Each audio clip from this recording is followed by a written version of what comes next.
Hi, welcome to That's My Purse Pod, the podcast all about King of the Hill. I'm Jason. And I'm Jimmy. So I forgot to ask you on the last podcast, how was that Power Rangers convention?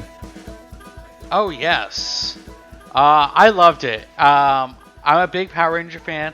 Have been one ever since I was a kid. It was a lot of fun. The costume that I did, I don't know how familiar you are with the original Power Rangers show. Vaguely. I know some of the If you, characters, but, I'd probably have to look at a picture to, re-trigger some memories or whatever. So the costume I went as is the character's name is Ernie, and he runs the juice bar that the Power Rangers are always hanging out at. It's a really easy costume. It's just like a Hawaiian shirt and an apron, and I make these fake milkshakes. The costume blew up. Everyone loved it at the convention. Nice. And so day one, I'm at the convention. People were asking to take pictures with me. And do you remember when we did the Mulan Friends? Yeah, I was just about to say, we have that effect whenever we do conferences. Yeah, it was like a lesser version of that. I don't think I'll ever feel that as when we did the Mulan trio. Yeah. All right, I was going to say, in context for anybody who's listening and wondering what do these guys mean by Mulan Friends. So Jimmy, myself, and a mutual friend, Vince, three of us, we wanted to go as a themed costume, like something that the three of us could do that encompasses a single idea or whatever. So we're like, oh, what can we do? And then we were thinking in Mulan, how there's those three guys who are Mulan's friends or whatever. And to sneak into the palace, they dress up like concubines and trick the guards or whatever. So we did that. We were the three guys dressed up like concubines. So we had the kimono on, but then we also had the hair. We got wigs. We had the white makeup and lipstick and all of that jazz. So yeah, and we could not. Comic-Con's big. Comic-Con's hard to walk through normally. And we're talking about San Diego Comic-Con. So, it's big. But I would say it took us a couple, maybe even 3 hours to get from one side of the exhibit floor to the other side. Just with so many people asking can we get a picture and stuff and things like that. Yes, I mean that was just so funny. It was annoying too. Don't get me wrong, but it was also pretty awesome. It was, we would walk maybe 4 feet, and then all of a sudden somebody was like, "Oh, Mulan, we got to get a picture. This is my childhood." Man, I knew it was gonna be a popular one, but not as popular as it turned out to be. Yeah, I'm pretty sure we're on a bunch of people's phones. That is true. I do take a lot of pictures of the cosplayers, and I'm always like, now what do I do with these pictures? Because I'm really bad about posting during the thing, and then sometimes I'm just like, oh, it's kind of over, Yeah. Well, with cloud storage nowadays, So, there's no incentive to delete anything. Oh, yeah. You could I have a bunch of photos of things that I'm like, oh yeah, I guess I did take a picture of that. But this costume I did at the Power Ranger convention was, I would say, just as popular because day one, I'm taking pictures of people. I'm getting stopped a lot. And day two, I wake up and one of my friends from California texts me, is like, oh, I love your costume. I'm like, huh, I didn't post my costume up. And I guess I took a picture with someone who has a lot of Twitter followers. I don't know. Their name is Mega64. I don't know if you know who that is. No. Because I didn't know who it was. But Mega64 posted a picture that he took with me, and he said, this is the best costume I've seen at the convention. And it had 500 likes and a whole bunch of retweets. And then someone else posted a picture that had over 900 likes and a lot of retweets. So my picture was circulating. And I was like, how do I get this to help me? It was at this point, it was like, how do I use this clout to get me a job or get me in the next movie or something like that. Yeah, that's exactly what I'd be thinking too. Yeah, I would say I was very popular in the Power Ranger community that weekend. Someone was like, "Our Discord is talking about you," and I'm like, "Cool. I don't know what this means for me, but I appreciate it."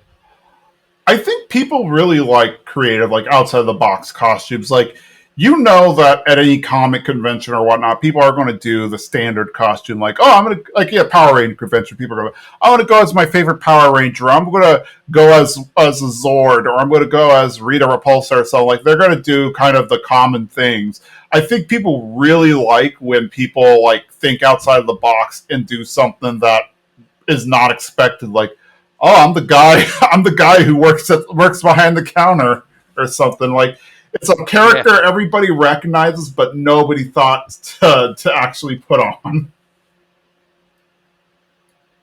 Yeah, I also love. We did another group costume as well, where we went as '90s Nickelodeon shows, Yes, and I really loved that one too. That was a lot of fun. I absolutely agree. Like, I think that was popular too. yeah, that one. I mean, granted, it was like in Dallas, so it was much smaller, but it was still like super popular, and people just kept stopping us to be like, "Oh, hey, can we take a picture with you? Oh, this is our childhood." And you're like, it's mine too. Yeah, pretty much. It was like it's both of our childhoods. Yeah, because like we're not that like I Well, grew up. I will watch the old Mulan like a million times before I'd watch the new Mulan. I still think that's one of the best '90s Nickelodeon cartoons, or not Nickelodeon. Sorry, Disney cartoons. the new Mulan is such a failure.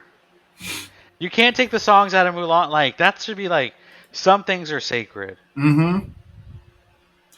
and the music in Mulan is sacred. Well, and also a lot of what made Mulan great, like they got rid of. So like in the original comic, not the original comic, sorry, the original movie, what made it great was that like she had to like grow into this character, how to be this. She like had to learn how to be this great character and how to be strong, and then she had to use her wit to like figure out ways to beat to beat the Huns and everything. Like, oh, instead of fighting, I'll shoot the cannon at the thing and or we'll climb up the pillar and stuff. In this other one, it was like, oh no, she's the chosen one. She's born with the ability to control her chi and everything. And I'm like, it got rid of all of the things that made Mulan great. Yeah, it took out the fun, like not the fun, but like her having the will and the determination and like the skills, and it just made it like magic powers, Mm-hmm. like you were saying. Exactly. I think it like all the character development that was in the original one was gone in this one. Like everything that made Mulan great, it just didn't exist. But yeah, the convention was really great. I will say though, Sheraton in Pasadena, California, turn your AC on in your lobby. That lobby was humid as heck. And I'm coming from Texas.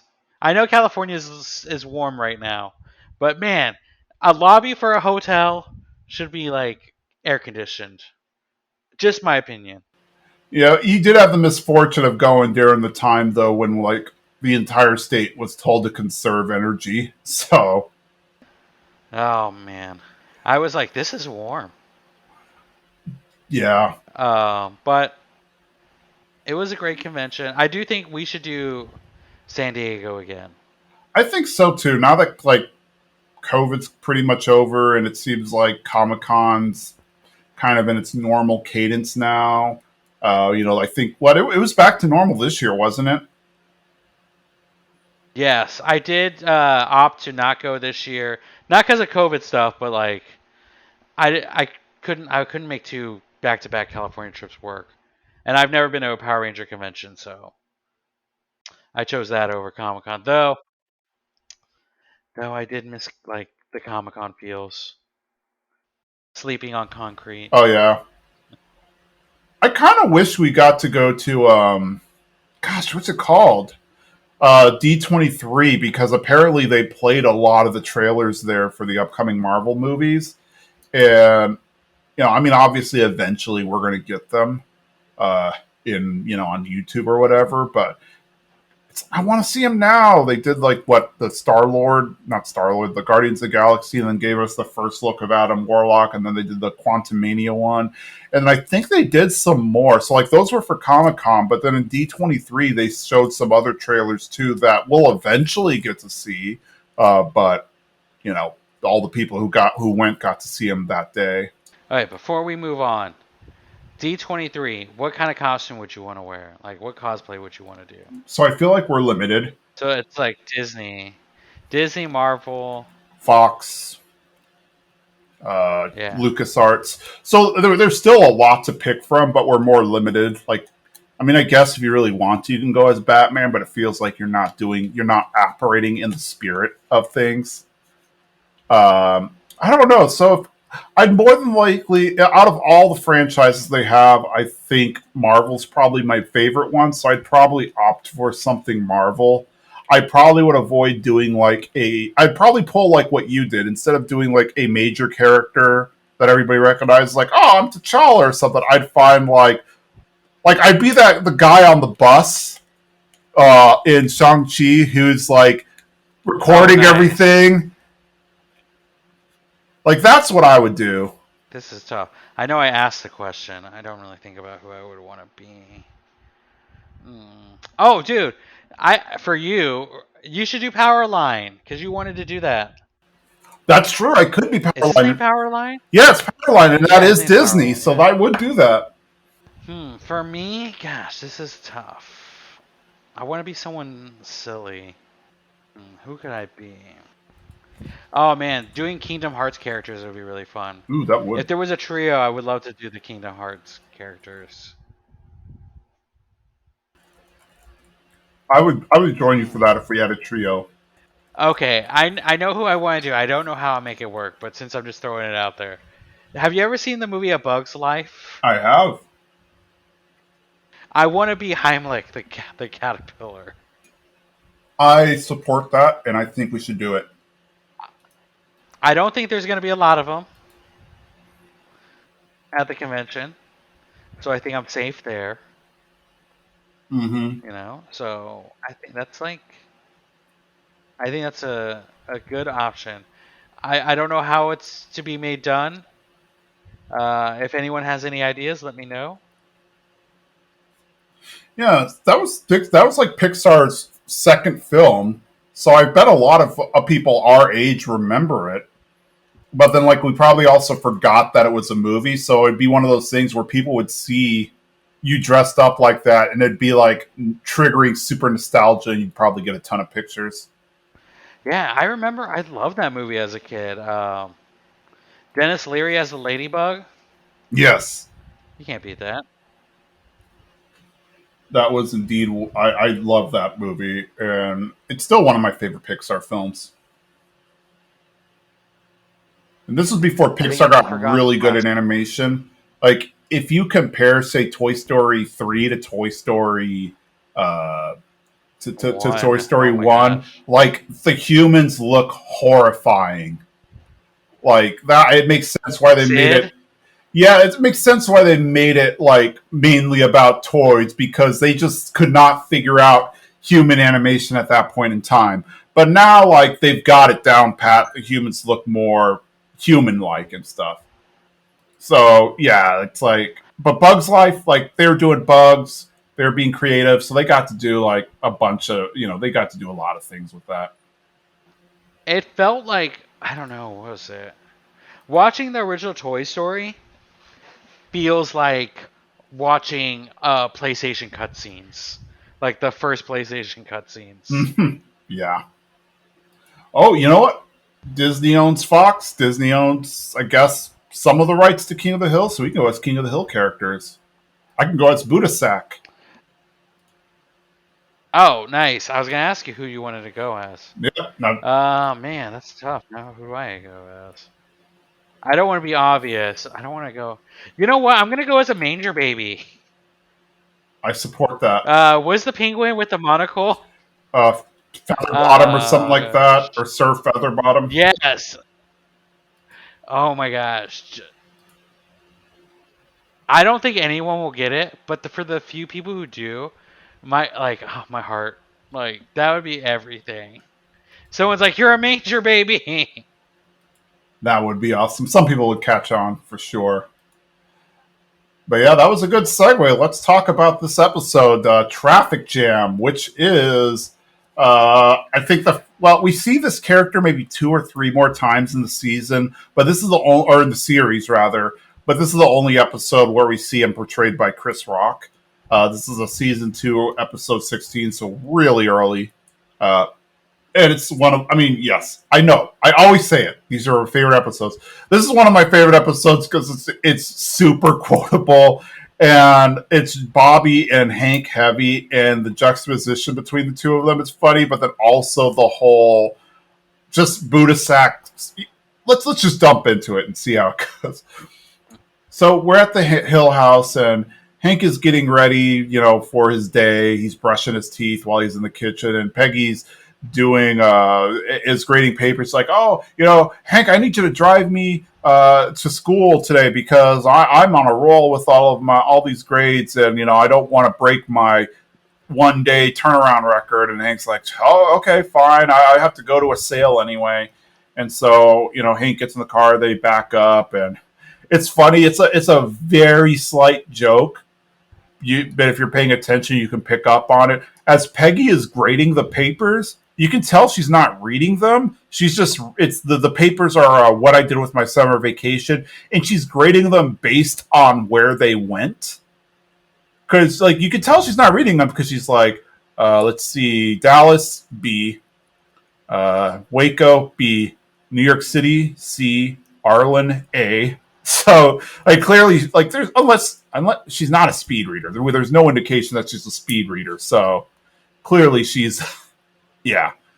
But yeah, so Hank backs up and he hits Khan because Khan backed up, but he went in the opposite direction. And Khan comes out and he pretends he's hurt, like, "Oh, my neck's broken. I'm going to sue you." Oh, it's just Hank Hill. Why bother? I have everything. I have I have everything you have, but better. And then Hank's back. He's like, "On this side of the world, we back out on the left, not right." And then Khan's like, "Oh, just my luck. I was struck by an uninsured hillbilly." And Hank's like, "Not only am I insured, but I'm in the perfect payment club." And then, Khan just kind of looks around. It's like, "Oh, my neck. I think it's broken."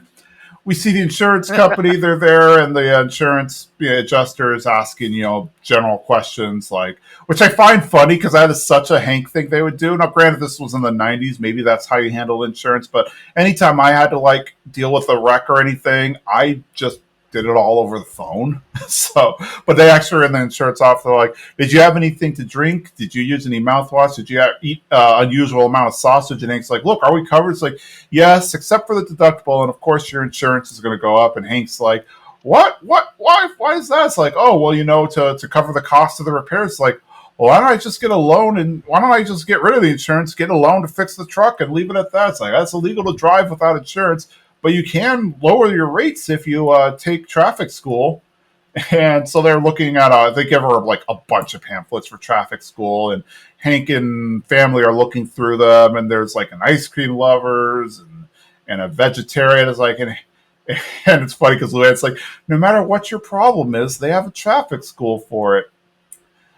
I just found it funny because like this might be getting a little too real here, but I never understood that about insurance. Like, you could pay insurance premiums for 10 years.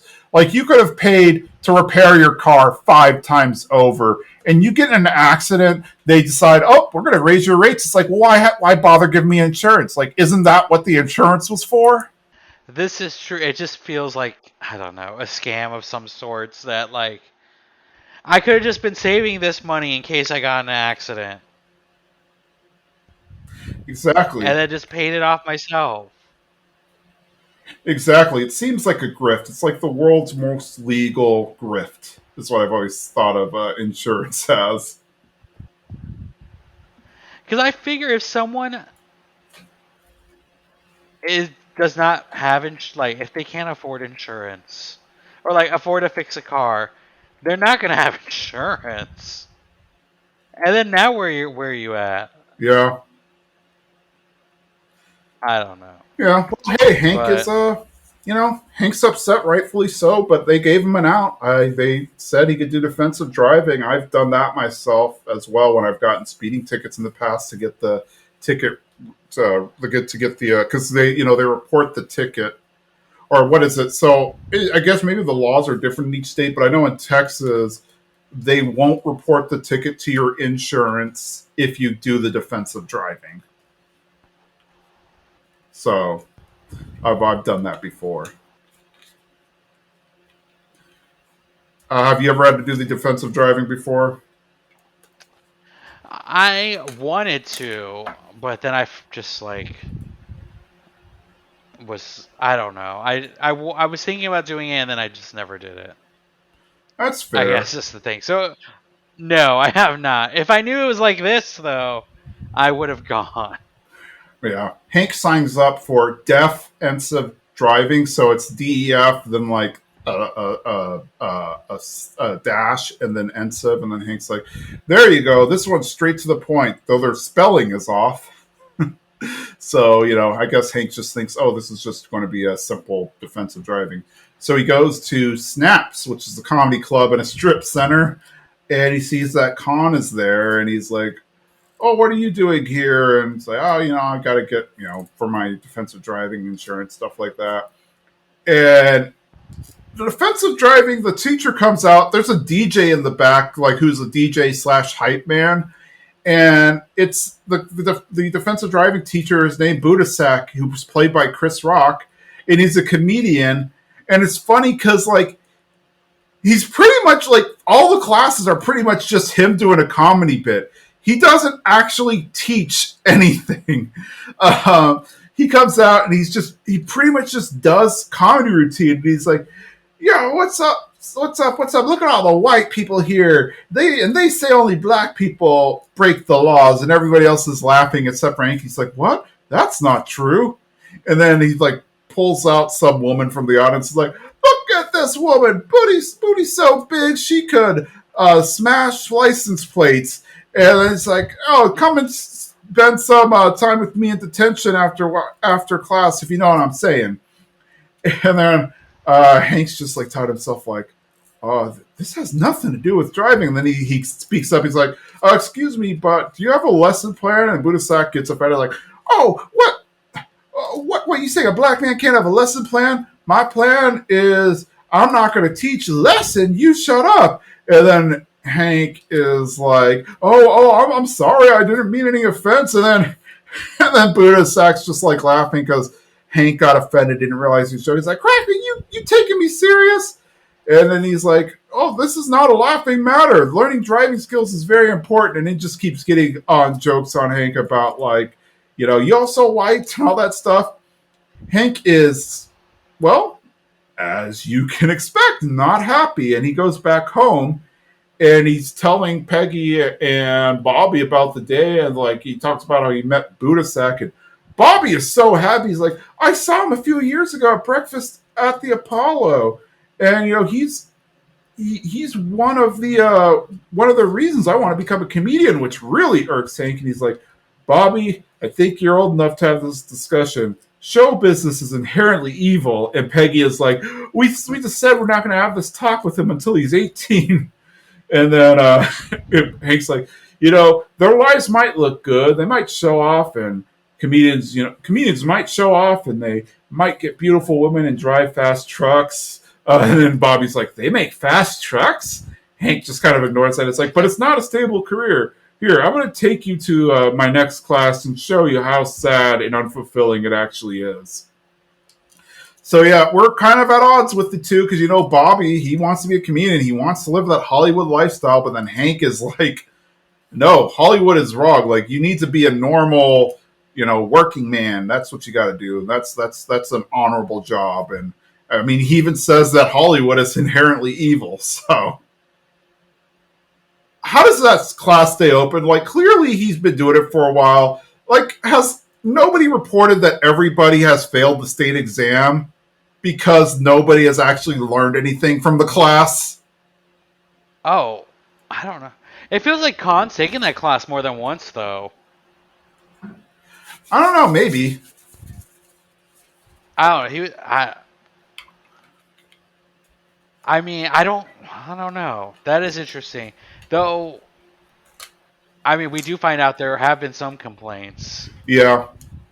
I also find it funny that he's like, Hank has to go back. Now, granted, I don't know. I never drove in the 90s, so maybe the laws were different back then. But when I did defensive driving in the 2000s, it was like an afternoon. It was not like a 3 or 4 day thing. And you did comedy defensive driving? Yeah, it was at like it was at a restaurant. It Was wasn't that at a cap? it wasn't at a comedy club. Oh, It was at a restaurant, but like it was the comedy defensive driving, and they actually had like a San Antonio stand up comedian do the jokes. oh man, how awesome would it be if it was Jeff Tate or something like that? Or like, yeah, or if it was like a comedian on his way up, like you got to get like an early Kevin Hart or something as your teacher. Oh man, can you imagine early Dave Chappelle? That would be all like trying to teach you defensive driving. Yeah, like if you were doing it in like the 70s or 80s or something when Dave Chappelle was coming on his way up, like you did a defensive driving with him. Oh Man, man, that would be but awesome. I also did wonder why it was a 3 day event. I mean, he got Buddha sack, so that's something, I guess. Is breakfast at the Apollo a real thing? No, it's not. It's I guess a fake thing. I know night at the Apollo, Yeah, but Showtime at the Apollo is a thing. I'm pretty sure breakfast. Let me look it up. I'm like 90% sure it wasn't a thing, but maybe it was like a short-lived show. Nope, just Showtime. that'd been awesome. Breakfast at the Apollo. Which I feel like that's like for people who aren't good enough to be on Showtime at the Apollo, but they're I guess good enough to be on something. They go on Breakfast at the Apollo. Yeah, I don't know. It's gosh, it's funny to watch that though. So we go back to Snaps with the Z, and Budasak's doing his bits like why people be driving like this and why people walk like that, and then he tells an Asian joke and that offends Khan, and Bobby is laughing and cheering and everything. And he's just like, "Oh, Budasak!" And then Budasak pulls him on stage. He's like, "Opie Taylor, what's going on here?" And then he's like, "What are you doing here? Like, did you crash your bike or something?" He's like, "No, my dad wanted to bring me here to show me how sad you really are." And Budasak is like, "You're right. I'm really sad." And of course, Hank like nods in approval, thinking like, "Oh, he really got to him or whatever." But he's like, "Not as sad as your daddy," and he makes all these jokes to him. He's like, white guy. He just does this thing, and then and then Bobby ends it with like, and he likes French fries. So then Hank is livid, but Budasak's like, "This is the white rerun. You saw it here today. The white rerun." All of a sudden, we see the alley, and oh gosh, he is. Hank is not happy, and he's talking to guys. He's just like, "Oh, I got one more class to do, and then I'd never have to deal with this guy again." And he's like, Dave Henson lived in that house for 15 years, and he never backed into us. And then, of course, Oh, Dale's like, "Yeah, but he was like a 500-pound shut-in. He didn't leave until he moved out." And like, yeah, but they replaced the wall nice, and they kind of show like Khan's wall, but there's like clearly like a painted outline for where the bricks don't match for where like that are the size of a person, showing that they had to like knock out the wall to move him. All of a sudden, oh man, that oh, go ahead. I mean, that's hilarious. Like I love that scene. Like I almost spit my water out when I saw that part with they're like they patched the hole up pretty nicely. Though I feel like the guys would feel like that was not a good patch job if you could still see the outline. of the person. I feel like Hank has better standards than that. I would like to think he does, but who knows? Also, rerun is a very old reference, even for like this show. I felt like Yeah. I'm trying to think. Was it? So I honestly I never really watched What's Happening. So maybe. Yeah. It looks like it from ended. the It 70s. it ended in the 70. Yeah, it ended in 79. So yeah, that would have been over a decade reference. But then again, that's like how we don't know how old Budasak is, but maybe that's what he grew up watching, and he's like I think even I like if I were to talk about comedians, I'd probably make a lot of references to 2000s and like 90s comedians and not like the modern brand new ones. So I'd probably like still reference like Patton Oswalt or even like it'd be like somebody in the 2000s or somebody in like 2010 referencing In Living Color or whatnot, talking about David Allen Greer. I wanted to say, whatever happened to Janine Garofalo? Oh, I love that bit. Like, I don't know if anybody's heard it. It was like from her 2009 comedy special. I think it was in like 2009, 2010. Jareen Yeah. Garofalo does a bit where she talks about like how like over the years she's been kind of obscure, and she's like at a restaurant and the waiter comes up to her and is like, "Oh, did anybody ever tell you look just like Janine Garofalo?" And she's like, "Oh no, they haven't." And then she's like, "But it gets better." He's like, "Whatever happened to her?" It's like, Oh man, I I listen to a lot of comedy. I love a lot of stand up comedy. It takes a lot now to make me laugh so hard I'm crying. But I heard that I think I was driving or I heard that and I just like I couldn't stop laughing. I was crying so hard. That is such a great it's such a great joke. She does it so well too. mm-hmm. Though honestly, if Janine Garofalo walked right past me on the street, I don't know that I'd recognize her at I don't first. I I also don't think if she's not wearing those thick black frame glasses, I don't know if I could recognize her. I don't know. Like, yeah, that is kind of like part of her thing, but she hasn't been in anything for a long time, so I probably would not recognize her if I walked right by her.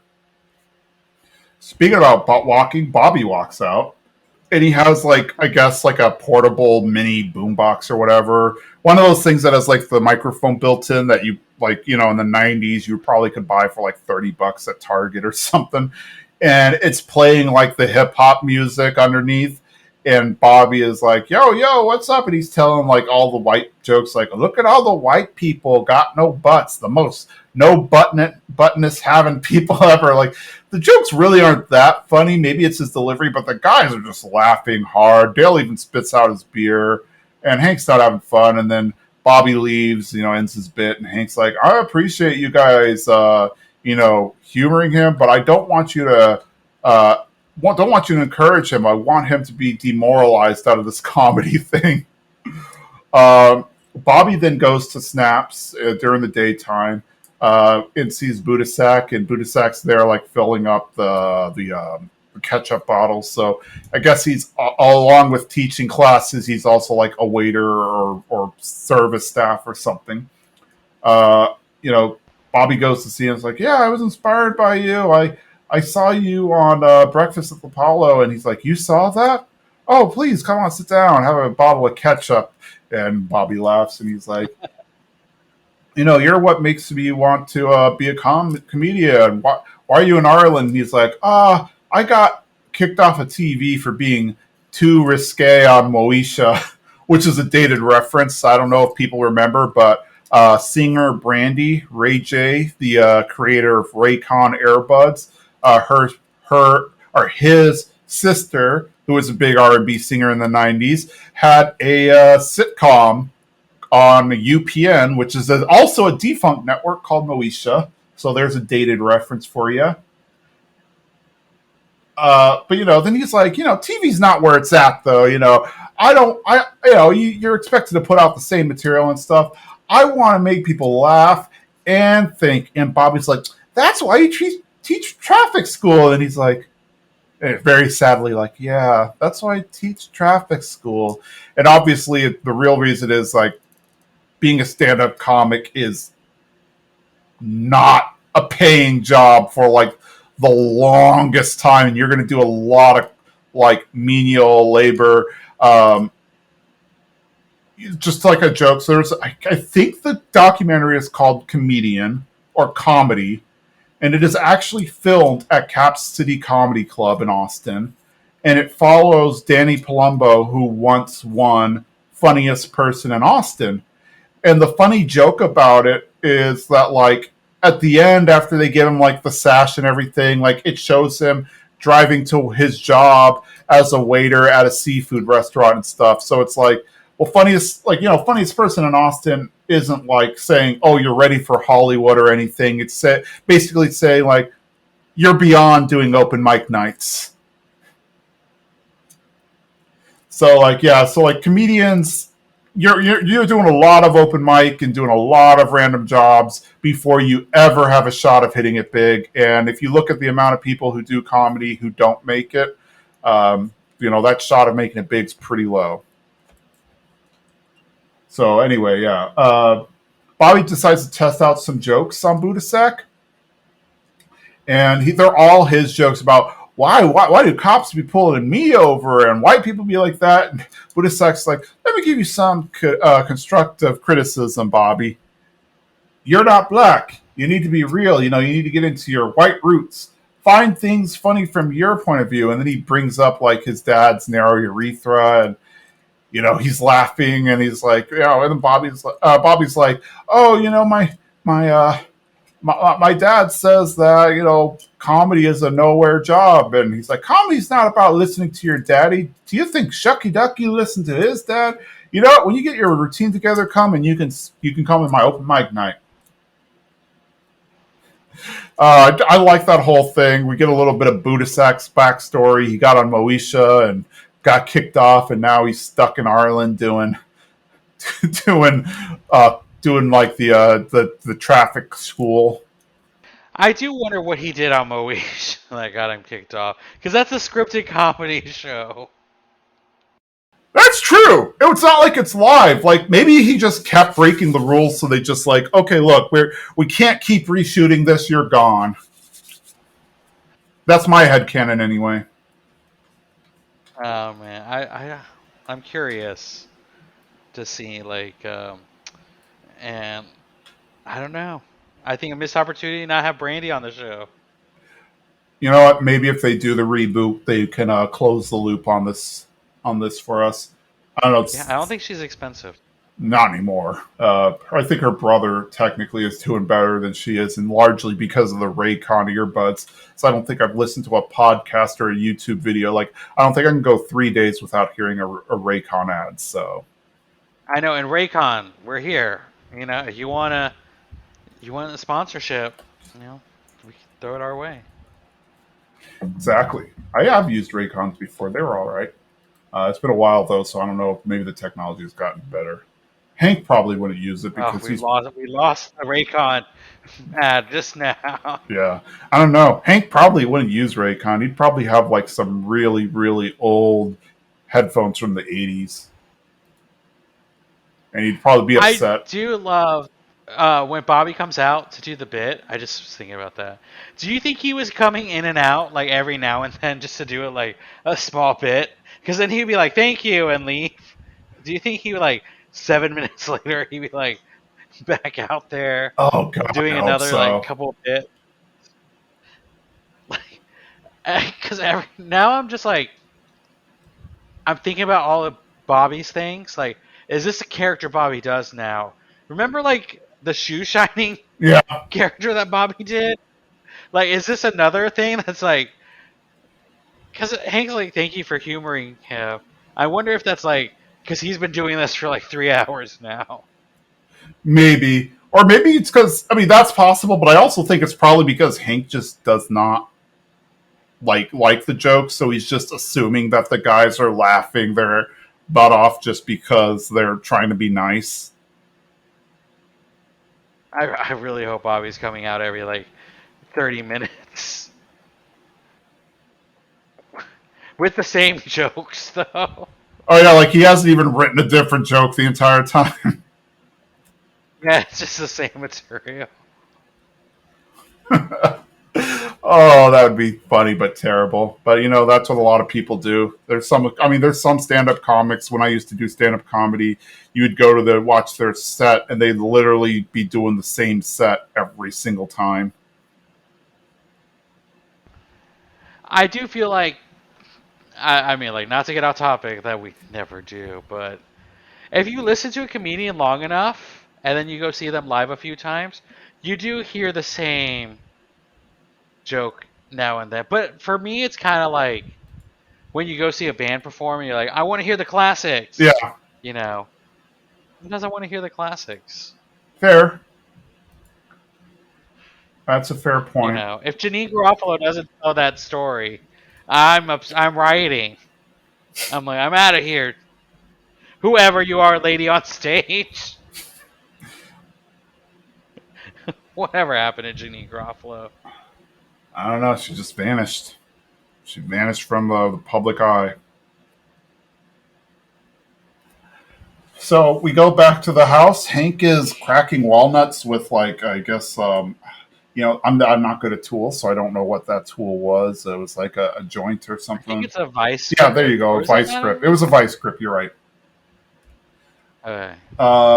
Yeah, and then Bobby comes in. And he talks about the comedy night. Like, I went over to Snaps and I met Budasak, and he said I was good and I could do his comedy night. And Hank's like, I'm going to explain this in a way that even you can understand. I am not down with that. And then he's like, that means no. And Bobby's like, well, Budasak says good comedians don't listen to their dads, and of course this pisses Hank off. So we go back to Snaps, and it's the next day at the course and everything, and he attacks Budasak. He's just like, it's clear that your mom didn't raise you right, telling my kid not to listen to his dad, and that was you even see the DJ. He's like, uh-oh, because you could tell that, like, that was a triggering thing, and now it's just a bunch of Yo Mama jokes, like, Yo Mama's so fat that when she wears heels she strikes oil and stuff like that. But then Hank, like, not only does he not laugh, he takes the joke way too seriously. He's like, my mother is not fat. She is 120 pounds, which is a normal weight for a woman her age. And I bet you've never even met my mom. If you're going to pick on somebody, pick on me. And then Buddha okay, your urethra so narrow that your sperm's walking through single file. And obviously, this pisses Hank off, and he leaves. And then, Buddha like, oh, if you leave, I'm going to fail you. And Hank's like, yeah, we'll see about that. Oh man, Hank's just so boring, but it makes him so lovable too. Just the fact that he is like, my mom's not fat at all, and he's like, she's 120 pounds, and it's just funny. It's funny because he doesn't get the joke, which is like makes the joke even funnier. I agree. He doesn't get the joke, but he also doesn't get that it is a joke. Like, he thinks, like, a lot of jokes are obviously, like, not supposed to be real or anything. Like, you're not really insulting their mom or whatever. You're just saying random things to get a rise out of the other person. But it seems like Hank thinks that he's actually, like, talking about his mom. But yeah, he's not happy. He is not happy at all. We go back to the house, and Bobby's trying to get in touch with his roots. So he goes to talk to his mom, who's in, like, her little office, and it's like, oh, do you have a minute, Mom? And she's like, for you, absolutely. And she brings out, like, an egg timer and literally, like, puts a minute on it. And then and it's like, oh, I just want to know more about my roots so that I can write these jokes and stuff. And and then she's like, oh, well, your family has a very rich history. Your granddad and his dad all had jobs and houses and were married and had children. And then, and then Bobby's like, but was there anything funny about them? It's like, oh, you've never heard of a butter churn with a mind of its own? Oh, and your great Aunt Charlotte, we used to call her Mrs. Magoo because she couldn't see well. And because she drank a lot. And then the little timer goes off, and Peggy goes back to what she was doing. So then Bobby goes to his friends and tries to tell the butter churn joke, but nobody laughs. But Connie's like, I guess that's funny, and like in an old person way. And then Bobby's like, Connie, you're lucky. You're ethnic. Joseph and I are just white and boring. Oh, Joseph. Because there are no white comedians who are funny. That's just kind of what is implied there. But yeah, I don't know. I don't know. It's just so funny. Bobby's trying so hard, but if he can't find, I think that's part of being a comedian is being able to find things that are funny, like observational humor. Like the fact that he's trying to make jokes happen shows that he is like, yeah, he's just. Granted, he's young. He's 13. He's still got a ways to go, but still, I always hear that thing where they're like, if you can't write anything, you gotta go live life some more.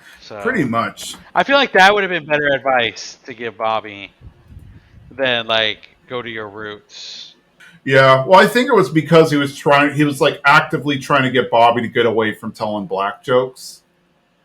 So maybe that was why. But yeah, he definitely should have said. Well, he did kind of say that, but I guess Bobby picked up the wrong thing because he says you got to be real with yourself, say things that are funny to you. So then he said, like, get in touch with your roots, which I guess Bobby misinterpreted. I guess maybe. Uh, But Hank's not happy at all. Hank is at the office. He is complaining to the manager, and and then the manager's like, "What? He called your mother fat?" He's like, "Yeah." Has he ever met your mother? He's like, "No." And he's like, "Oh man." And then Hank's like, "Oh, and I want to say I have a complaint about the videos that you guys are showing. They aren't gory enough. Let me recommend Red Asphalt, which I believe is a real movie because I saw it in high school. And yeah, it's like, yeah, it is very gross. They'll show like, mangled bodies in cars and stuff like that. It's like, I like your spirit. Well, and the Buddha sack comes in and, he's like, what do you want? The manager is upset. He's like, this guy complained about your mom about your insults. I said, Mom, my fault that God didn't give him a butt. He should take it up with him. And it's like, no, Buddhist text like, hey, I got a freedom of speech. I can say whatever I want. Thomas Jefferson would be rolling in his grave right now with a bunch of slave women on top of him. And Hank's like, now see here, that's one of our founding fathers. And then Buddhasak leaves, and it's like, well, Buddhasak's not going to be working here anymore. Now I shouldn't be doing this, but let me transfer you to the Chocoholics class. And so they do that. We go back to Bobby, and we see him on the internet with Joseph, and they're trying to get into their roots. So there you go, like, well, let's go to the search engine, type in some keywords like white, roots, funny. And then it takes them to the White Nationalist Brotherhood website. So obviously this is not going to go well. Bobby shows up to the alley and asks the guy to take him to the comedy show. Bill and Dale agree. Boomhauer says no because apparently he has some history with the cocktail waitress and her roommate. Hank arrives and asks Boomhauer where they went, and he kind of gives gives his answer, but in the Boomhauer way. And then Hank's like, "What? He's not Snaps." So Hank goes over to Snaps. So now we're at Snaps. And guys on stage. Bobby arrives and he's getting ready to tell his jokes, and Buddhasak brings him on, and Bobby's like, "All right. Now, who here is from the Nordic subgroup of the Aryan race?" And, everybody's just kind of staring at him. And then he's like, yeah, boy, I tell you, it's hard for a white man out here. I'm so white that during the riots, I bought a TV set. And people are just staring at him, and he's like, is this thing on? And they start booing and hissing, and Dale's like, oh no, he's bombing, run away. So he runs, and as he runs out, he bumps into Hank and tells Hank what's going on. And when Hank goes in, he sees that Bobby is still on stage being booed, and he's like, let me tell you guys a slavery joke from the days of yore. And Hank's like, oh, terrible. And he's like, he gets on there and he tries to help them, and everybody's like, will you shut this Nazi up? And Hank's like, no, he's just a kid. He doesn't know better. Look, I'm his father. Oh, and who are you, the Grand Wizard? He's like, no, I sell propane and propane accessories. Then Buddhasak comes up and he's like, tries to save him. And he's like, oh, Bobby, those jokes weren't funny. And he's like, We don't let jokes like that get told here. And everybody's like, yeah. And it's like, in fact, nobody should speak like that, right? And like everybody's like, yeah. And he's like, wrong. We all have a freedom of speech, and anybody can come up here and say whatever dumbass thing they want. And everybody's like, nobody's on board with this idea, like at all. There's just like, then so Buddha just like he has to divert just to save himself. And he's like, and by the way, look at his daddy. I mean, he's got a booty so small that he has to hula hoop with a Cheerio, not a Fruit Loop, a Cheerio. And everybody's laughing. And he wins again. Hank thanks Budasak for being able to think quickly and save his son, despite Hank insulting him and stuff. And Budasak's like, "Oh yeah, it's fine" and stuff. Hank's like, if you want to get a real job, you should come work at Strickland Propane. This humor thing's pretty much dead. They go to Strickland, and Hank is training Budasak. Well, now we know that his real name is Roger, and Roger is now Strickland. He's working, and Hank and Roger Budasak walk, and Hank makes a kind of a yo mama joke. He's saying, "I'm sorry for what I said about your mom not raising you right. Had she planned you, maybe she would have done a better job." And then Budasak's like, "What did you say about my mom?" It's like Hank's like, "Oh, you got you." It's like, "Oh, Drew Carey got jokes." And then Budasak starts telling jokes, but Hank tries to tell them, but they're not that funny. It's like, "Well, your mom's so ugly that it really affects her self-esteem." Well, your Oh, mom's so ugly, she looks more like a man and less like a woman. And then Budasak's like, more like a man, less like a woman. Okay, we'll work on that one. Okay, how about this? Your mom's armpits so smelly, they smell like propane. And Hank's like, now see here, mister, a joke's a joke, but that's too far. Propane has no natural order. And then it goes to it goes to the ending there. So I like this episode. I like the whole Budasak arc. I love everything about it. How can you not love it? oh yeah, I love it that they decided to keep him on as kind of a secondary character. Yeah, because like you don't Yeah, have to see the Strickland Propane sales team, but it's cool that he can come in and out, and we do see that throughout the series, and it's a good fun jolt of energy. I agree. It's very fun. And like I did say, I mean, he is a pretty minor character. He only shows up in maybe I can think of two off the top of my head, but I feel like there's a fourth one or a third one that he shows up in the future episodes. In fact, we just covered one, the Grand Theft Hank. We see Budasak in that one. But yeah, he is a great character. I wish they would have been able to bring Chris Rock back in, but I guess he would have been too expensive because it's a like a Chris Rock impersonator who's doing the voice in other episodes. I could be wrong, but I'm like 90% sure that's the case because it's very rare. I mean, I feel like there's been very few examples where you had a big actor return. Like I could, for example, like Tom Petty comes to voice Lucky in the later episodes. But yeah. So it looks like Phil Lamar voices him in the subsequent episodes. But yeah, I like him as a character. I like Bobby's tone deafness, how he tells like now granted, if it weren't so racist, that was actually a pretty funny joke. The I'm so white I bought a TV during the riots. Yeah, Like I'm not gonna lie, like that was a funny joke, despite the fact that it was racist. What did you think about Bobby's bit? Bobby's bit. I mean, definitely needs some work. Um, I don't know. I don't know how many jokes we start with in ye old time. Yeah, But yeah, that audience was also not forgiving for Bobby being well, I guess I don't know if a racist child goes up on stage. It's very tough to. I don't know what my reaction would be. also it's a very important life lesson because you're going to get heckled on stage, like regardless. So he better get used to it now if that's really a career he wants to pursue. And I hope so. Well, I mean, I love Bobby. Anytime Bobby's doing comedy, I love it. So I've never actually been heckled when I did stand up. I guess when people just didn't like my jokes, they just didn't. Maybe I just never had a really drunk person in a room before. Maybe I've been fortunate to escape that. I've been called out at one of your comedy things. That lady in that Yes. parrot vest haunts me in my dreams. Or it's not just parrots; it was Yeah, like a whole bunch of birds. yeah. She had a really weird sweater that had a bunch of like knit birds on it, and I guess like if you've ever seen the movie Poltergeist, think about that woman like Caroline, come to the TV. That's pretty much who she is. Now I don't even know how to say the name. Like I think I said it Manchac, but what she say? Is it It's not Manchac? Menchaca. Is it? It's Menchaca. Anytime I hear it, I'm like triggered now. She's summoned into my life. You say the street name in Austin 3 times wrong, you summon her. Yep, say it in front of a mirror. Yeah. I go in Manchac. She's like, it's Manchac. Well, that's also what you get for sitting in the front row. I'm This not is gonna lie. true.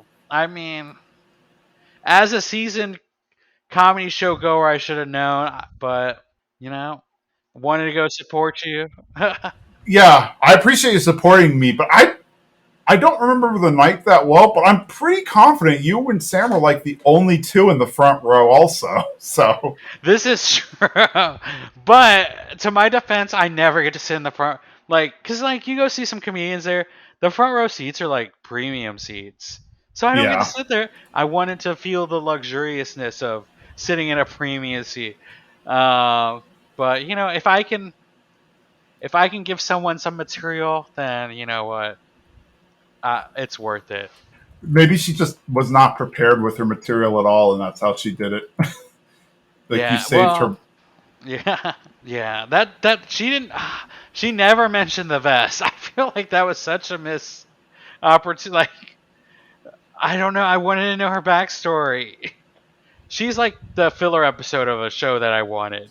Like, where did she come from? How did she end up here? I can appreciate that. I agree. But yeah, this one I love the episode. I love Bobby trying to be a comedian, but like really bombing at his jokes. I There's just so much I love about this episode. Yeah, and when you think about this episode, like this is kind of the start of Bobby becoming a comedian. Like when we see him later in later seasons, he's more like seasoned. He's more of a veteran. Like he can go up on stage and he can feel the crowd and he can kind of like maneuver through it. It's really interesting seeing him at like his first open mic ever with no material. Yeah, and this is like earlier seasons. This is season two, late in season two, but it's season two. So when you really think about it, he's not that seasoned at this point in time. Like he's this is like his early stage. Yeah, and like soon he'll be selling jokes to was it Yakov Smirnoff? Like, was that his name? Is his name Yeah, Yakov Yakov? Smirnoff. Yeah. Soon he'll be selling jokes to famous comedians. Yeah, so hey, we get to see Bobby on his way up. Hmm. Well, awesome. That's all I have for this episode. What about you? Yep, that's all I got. All right. Well, next time we will be doing. Yard she blows. So yeah, so next episode we're going to be doing Yard She Blows, and this one is actually one of Jimmy's favorites. So Is we'll this get to the talk a lawn little gnome bit. one? Yes, it is. Yes. Okay, I'm excited. Yeah. So be sure to listen to Jimmy's favorite next time. Until then, I'm Jason. And I'm Jimmy. Bye. Bye.